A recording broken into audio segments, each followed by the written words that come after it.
guys on Facebook, but you know, none of you guys actually responded and answered the question. So I was asking you guys if you guys would want to see like review videos on books. I mean, I don't read that much now that I'm still in school, but I graduate in May, and I do tend to read a lot over the summer. Wow, I can't talk. For a person that loves to read, I can't talk. I recently got an iPad. I had a Kindle before, but I don't know, I never thought of doing book reviews then. But now that I have an iPad, I'm like, oh, maybe I should do book review videos. So this one is going to be a review on the book called The 5 Love Languages. So this is what the Kindle edition looks like, and this is the one that I have since I have it on my iPad and I have the Kindle app. And this is the one that what it would look like if you were to go into a store and look for it and try to buy it. So the author of this book is Gary Chapman, or Gary D. Chapman, Chapman, I have no idea how to pronounce that. I thought this was a really good book, and a really good one to actually start off with these book reviews, because it's about love. And you know, love is like the main thing that we all look for, even though you don't know it. But even ever since you're a little baby, you always look for some kind of affection from your some kind of affection from your parents, whether it's love, you know, hugs and comfort and anything like that. So even from like starting at a young age, we just basically want to be loved. This book tells you the 5 love languages, which is obviously the title of this book, and it tells you about each one. So I think my primary love language is quality time, and if you read the book, you will know exactly what I'm talking about. But basically, quality time means that if I spend time with my boyfriend or whatever and we're doing things together, we could just be sitting on the couch, cuddling and watching TV. But as long as we're together, that's like quality time to me, and it's like time that he's not doing something else.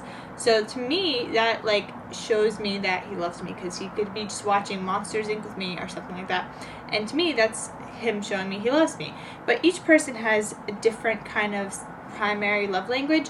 So you could have like primary love language of words of affirmation, which would be like you want to get compliments all the time, you want to be assured that you could do this, you want support from your spouse or whatever. The version that I have is the heartfelt commitment, something. So this one actually was based for like married couples, but I'm not married, and I read this book. I got this idea to read this book because I saw some girl reading it on the train, and she was like a little bit younger than I, and you know, I think that you're never too young to learn about love, and I don't know, well, okay, maybe sometimes you're a little too young, like if you're like 10. But for those of you older gals and guys, this is for guys and girls, by the way. For those of you that are older, maybe, I don't know, 16, 17, maybe 18, maybe that age, around that age group.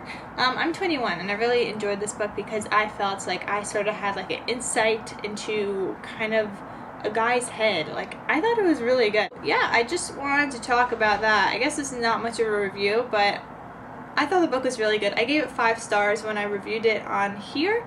I don't really know how I could review books on here. I don't want to tell you too much to give it away, and it's basically just talking about the 5 love languages that there are. If you guys want to know the 5 love languages, I wasn't going to tell you, but maybe I just will. The first one was words of affirmation, which I just mentioned. It's, you know, getting compliments, receiving comments like, oh, you look really nice today, oh, this is nice, oh, you smell good, oh, thank you for, I don't know, like, you know, positive, like, words like that. The next one was quality time, which is what I already explained. The third one is receiving gifts. Some people feel that the smallest gift they get is like showing them that their other person that gave it to them actually cares about them and loves them. I'm not that one, I don't know, but it doesn't have to be like gifts you buy all the time unless you're a millionaire and you want to do that. But it could be like a handmade card, it could be a note, it could be like any little thing. The fourth one is acts of service. So, you know, doing things for your boyfriend or your girlfriend, like, I don't know, doing laundry or washing the dishes, mowing the lawn, or any little thing. It doesn't even have to be like big, but to that person that you do them for, if their primary love language is acts of service, to that person, you're showing them that you love them, and they're gonna feel loved. And then the fifth one is physical touch, and no, that does not mean sex. It means basically hugging, maybe a kiss on the cheek, rubbing someone's back, giving them a massage.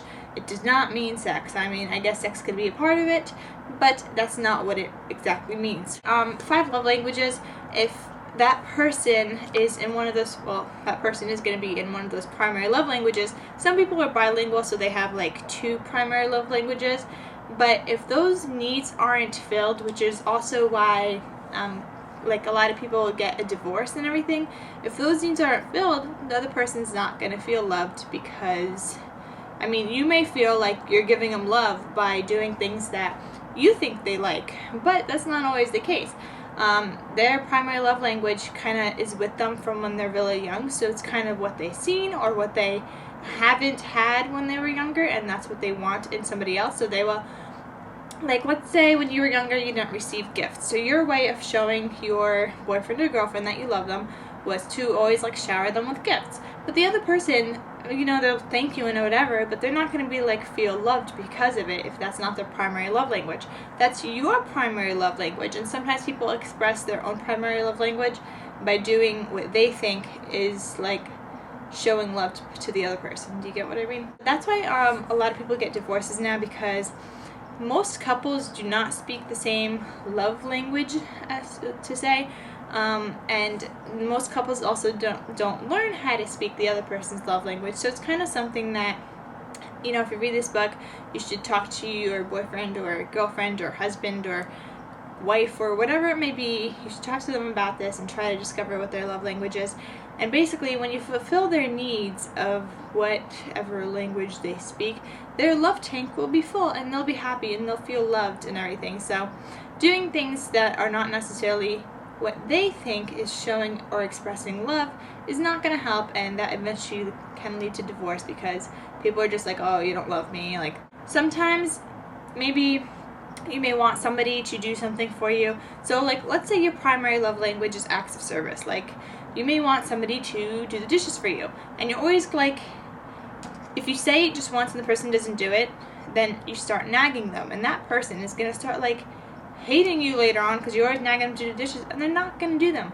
So they also teach you, like, in the book, how to phrase certain things and how to not be like nagging, like the nagging wife, like, go do this, go do that. That's not cute, not fun, not cute, just horrible. That's like #1 divorce rate right there. Just kidding. I thought this book was really interesting. There's also many different versions if you guys don't want to read this one. There's like the version that's the 5 love languages for singles edition. There's a couples edition. There's the one I read, heartfelt commitment. But I'm going to read the other ones too, just because I want to know more about this, and I think it was pretty interesting. And I don't know, I like the whole love thing. I've always loved to love. I've always wanted to be in love, which I am now. I don't know, it's just something that I always hoped would happen to me, and now it has, and I just want to read up on it, because what I have now I just don't want to lose. So whether, I mean, I didn't need this now, but later on, you know, maybe I would, and this would come in handy. So it's something that will always stay kind of like in the back of my head and, you know, help me out. So I thought this book was really good. I gave it 5 stars, like I said before. You guys should definitely read it. I definitely recommend it to you guys. Not if you're such a young person, because, you know, you're not going to be falling in love at the age of 12, even though some people claim that they do fall in love, but those loves don't tend to last. So, I mean, I would say around 18 is a good age to read this book, or even 17. 17, like, minimum, maybe 16, but I would say like 17 minimum is a good age to read this book.